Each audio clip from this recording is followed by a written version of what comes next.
Kalau gitu Mas Burhan, kenapa sih kira-kira melihat kalau PSI ini yang di awal gencar mendukung Pak Ganjar, tapi belakangan mesra? Apakah karena memang tadi merasa PSI ditinggalkan atau mungkin tidak diajak sama PDIP?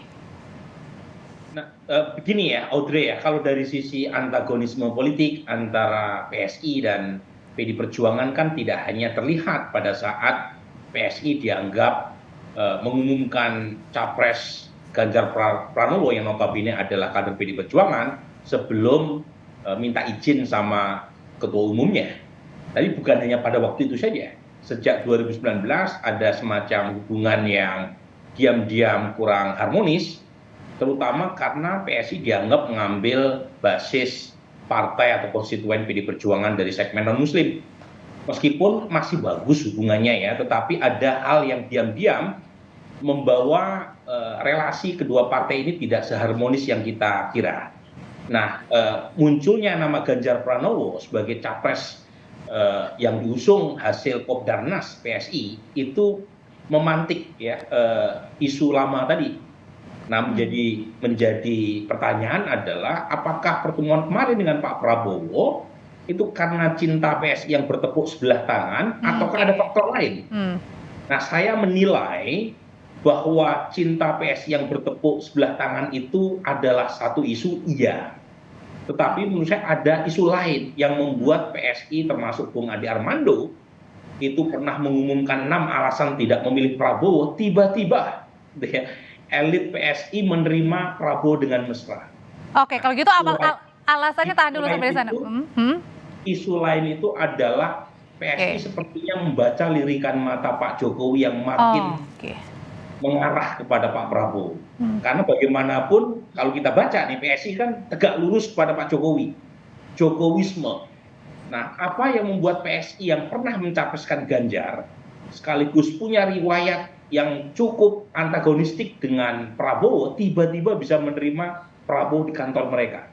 Pasti ada alasan lain yang lebih kuat dari sekedar alasan tadi yang saya sebut. Alasan itu adalah bacaan mereka terhadap arah Pak Jokowi di 2024. Oke, kalau gitu saya langsung nanya ini aja ke Mas Ade. Jadi dari sekian banyak alasan, betul nggak tuh alasan yang paling kuat karena membaca arahnya Pak Jokowi, dukung siapanya? Makanya PSI kemudian mesra. Ya, saya nggak bisa katakan mana yang lebih kuat ya.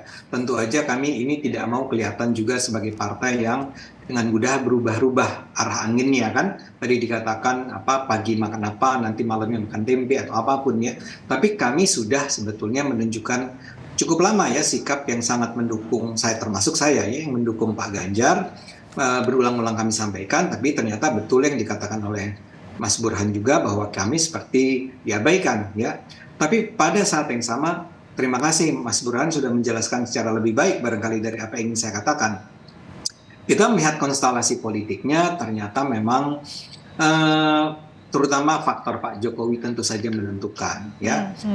Kita melihat betapa bahwa akhirnya perlahan-lahan seperti saya sudah ingatkan sejak lama, saya minta maaf sekali pada Bung Masinton, ini tidak dengan maksud ingin menyakiti hati PDIP ketika saya katakan PDIP itu terlalu arogan, terlalu sombong ya, sehingga akhirnya bukan hanya PSI yang terkena, saya rasa, saya duga, maaf kalau saya salah, ya Pak Jokowi juga ikut terkena. Nah, Pak Jokowi sekarang kelihatannya, saya nggak bilang bahwa Pak Jokowi sekarang sudah mendukung Prabowo, tapi kedekatan beliau dengan Pak Prabowo itu bisa terlihat mengalami peningkatan dari waktu ke waktu. Dan pada saat yang sama, seperti juga pernah saya sampaikan, saya melihat ada ketidaknyamanan antara Pak Jokowi dengan PDIP.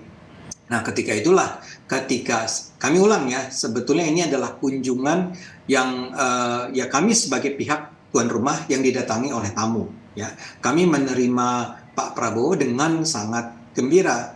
Misalnya saja kalau dikatakan apakah kalau Bu Megawati datang atau jangan Bu Megawati lah.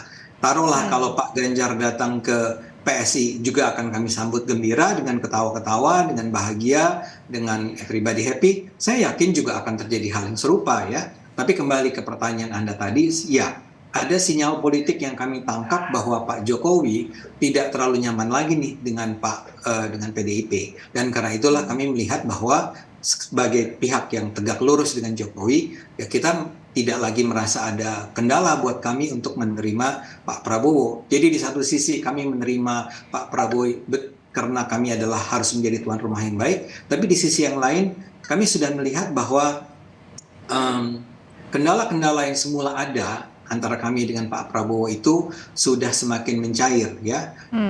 Satunya adalah tadi ya isyarat dari Pak Jokowi. Tapi misalnya saja yang saya sampaikan di berbagai tempat. Misalnya kalau dikatakan baik.